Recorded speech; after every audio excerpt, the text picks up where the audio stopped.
completely fair. True, still an athlete. Thank you. You know what we like to do here? We just like to bring the people here. We like to bring the people together. We promised we were going to showcase all of these women. So let's see if she's feeling the vibe, if she understands the vibe of this show. And this is how we're going to bring out our guests. You ready? Jump in, jump out, introduce yourself. My name is Ari. Yeah. I like to talk. Yeah. And on the side, Yeah. I model. Hello, beautiful people, and welcome to Vibe Shack. Building. Hey, girl. What's up, Ari? That was a beautiful piece. You know what?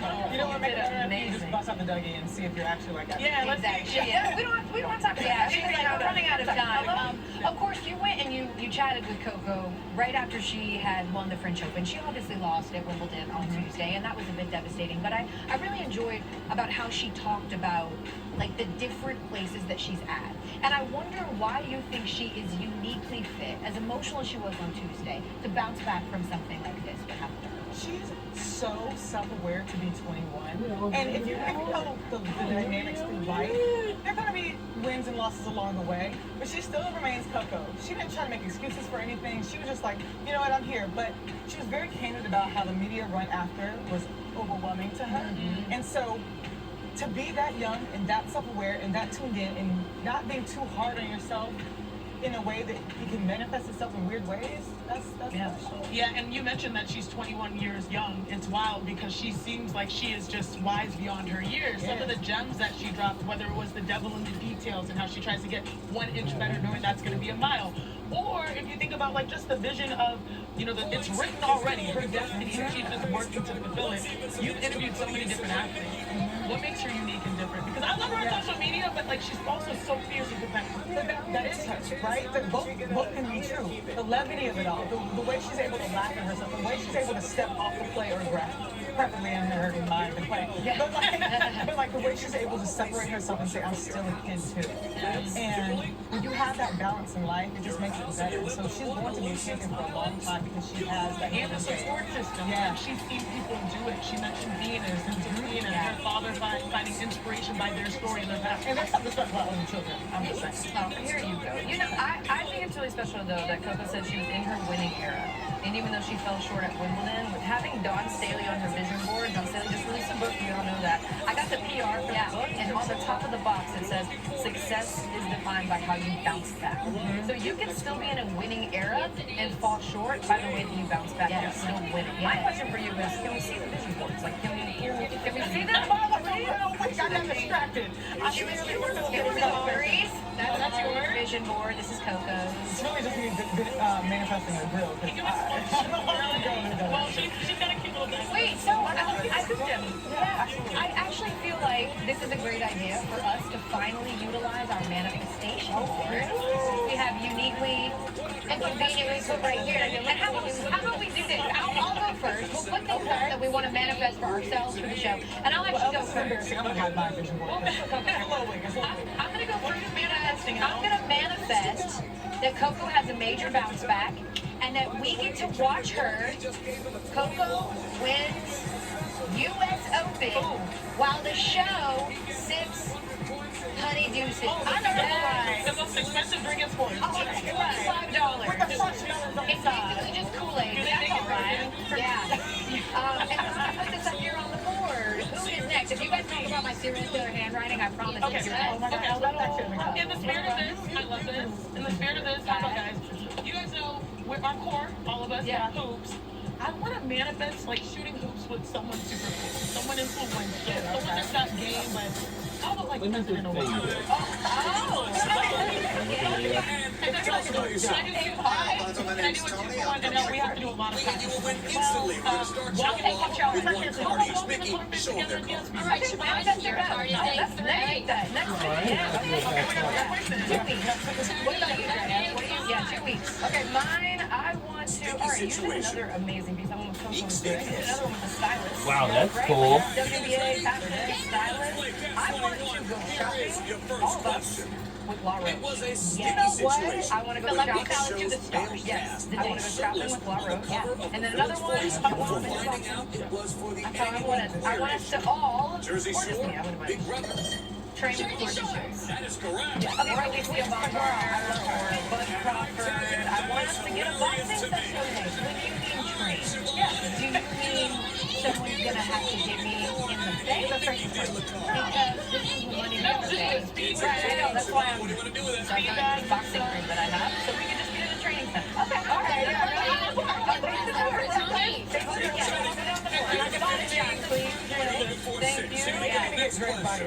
Thank you. Honestly, you know what I'm gonna manifest? Drinking corn. Okay, what else for the show? President Madison. And that is correct. James They're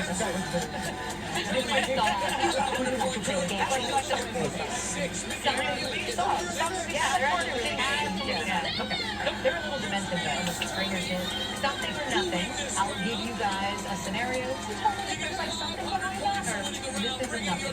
Alright? We announced, of course, expansion of the W on Monday. New teams in Philly, Detroit, and Cleveland. Everyone celebrated except for Sophie. I also think that you listen to your players too. Like, they want to play where That's Sophie Cunningham. I'm not sure what players, but Nationals and ACC. Man, I don't know how excited you are. Players having no say in the cities potentially that they'll play in, something or nothing. I would say there's something there, like where the players want to be should be taken into consideration. But to me, the most important thing that matters is can these ownership groups sustain a team and get a team and keep a team and fill these arenas? Because what's a better city to play in? One that has fun after party type things, or one where the arena is packed, sure the crowds are loud and they're engaged and they love their team. So to me, that's the most important. Detroit basketball. We gotta keep the Detroit Shock them. The Rockers can come back. To me, that's a great option. And we've seen them out lateral out. Yeah, that's how their ownership group, the National NBA team, like these cities make sense. Exactly. Let's keep it in the W. It's all over the internet. Caitlin Clark voted 9th best guard in the W by her fellow players. Something or nothing. Nothing like in this joke you talk. It's not like the player sat down and said these are 8 people that are better than Caitlin Clark at this position. No, they just voted for their top scorer in the guard, which is based on the fact that Caitlin has been injured. They're looking out for probably the efficiency, to be honest. And I think that at the end of the day, she's still at the top. She's a captain. She still has full control. She can say games, but we don't know. Caitlin, she's going to be shepherding All-Star weekend, and she's getting the rest, and she's going to be No, I think the point you made about it wasn't that they picked 8 people ahead of her. They just voted for their four weighted. The 4 that made a great point. All right. Okay, all right. Julie Van Loo wins the Euro Basketball League championship, and she is headed back to the Golden State Valkyries. She takes that 18-hour flight, and when she lands, she's been cut. Is that something or nothing? This is kind of something because read the room. You know, the waiver wires be going crazy in hoops. You have to be able to see, like, she was excited to celebrate, you know, with Belgium and go meet the king and do all the things. And then you come back after being excited to play as a Valkyrie, and then they try to do the right thing and say, hey, you know, I'm sorry, in person. No, read the room. Understand that. You understand? And it's like, also, who is it? So many players. Oh my God. Bring all those things were by The Valkyries love a transaction, but it has 17 on the field. The last thing is, just a quick FaceTime would have worked. And lastly, you know who's not leaving anytime soon? SGA signs an extension. He will be making $71 million a freaking year. That is, I'll answer this one. That is something. That is something. That's a whole, according to the prophet Lil Wayne, the money is hello. Right. Yeah, the great prophet Lil Wayne. But also, do we not think he deserves it? Absolutely. He is on an elite list. Oh, I'm sorry, you think he doesn't? No.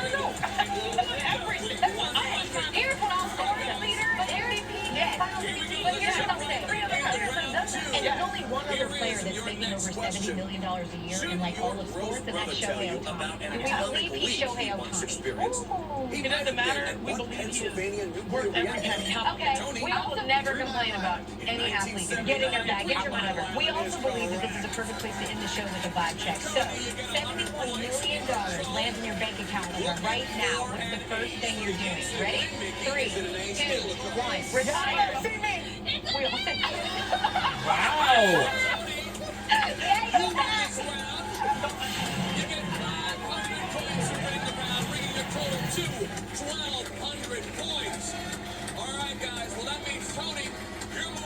Now I'll do it. That's my gun fell off the walls. This is so much easier than the home improvement store.